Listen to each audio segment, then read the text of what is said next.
Atenção, porque o que você vai ouvir agora não é para os fracos. No coração do futebol brasileiro, entre transmissões de TV, programas esportivos e bastidores que nunca chegam ao público, existem relatos que indicam um jogo muito maior acontecendo fora das quatro linhas. O que chamam de tratamento nobre ao Flamengo talvez não seja apenas respeito ao clube, mas sim um projeto cuidadosamente arquitetado para colocar o time no centro de tudo. E as revelações que surgem são de arrepiar, carregadas de segredos, supostos áudios vazados e manuais escondidos em redações.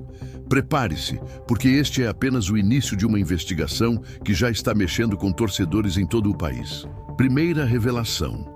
Nos bastidores, circula a informação de que algumas emissoras possuem orientações internas, quase como manuais secretos, determinando a forma como o Flamengo deve ser retratado. Palavras de impacto positivo seriam obrigatórias quando o assunto é vitória rubro-negra.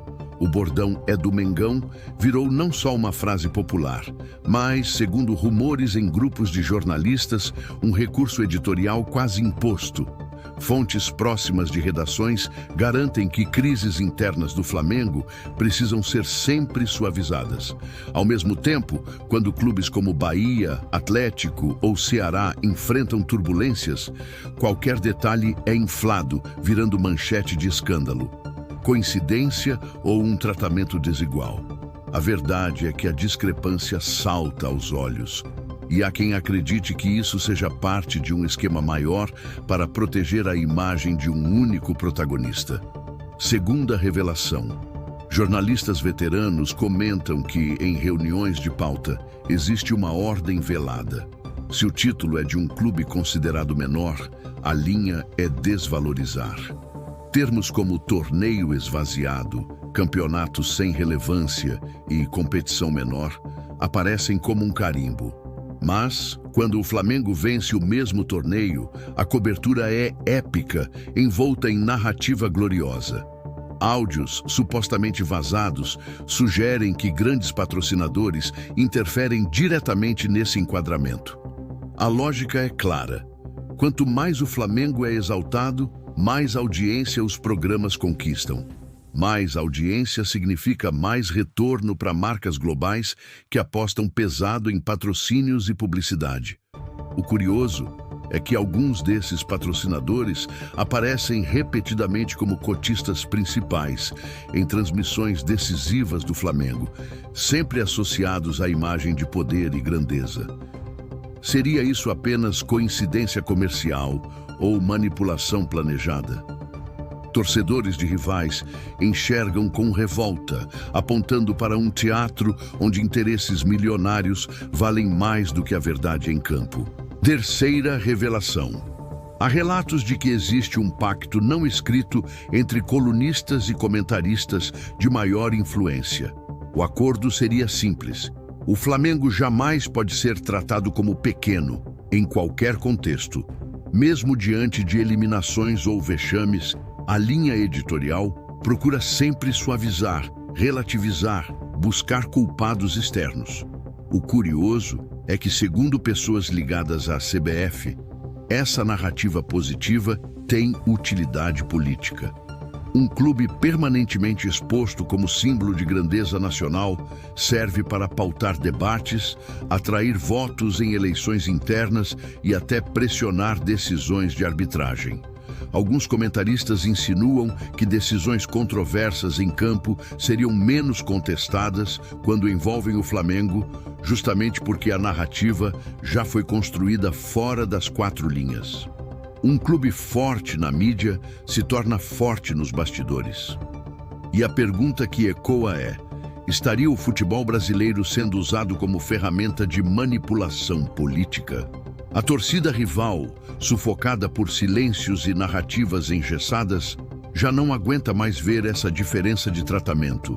E o clima de desconfiança cresce a cada dia. Esse é apenas o início de uma história que não se limita a coincidências. Quando patrocinadores, redações e dirigentes parecem agir em sintonia, A sensação é de que há algo maior orquestrando os bastidores. O que foi revelado até agora já levanta polêmicas suficientes para incendiar discussões entre torcedores em todo o país. Mas a verdade completa ainda está por vir, e no próximo bloco as revelações entram em territórios ainda mais sombrios, onde pressão de executivos, cortes de imagem e até apagamento histórico podem estar em jogo. Quarta revelação.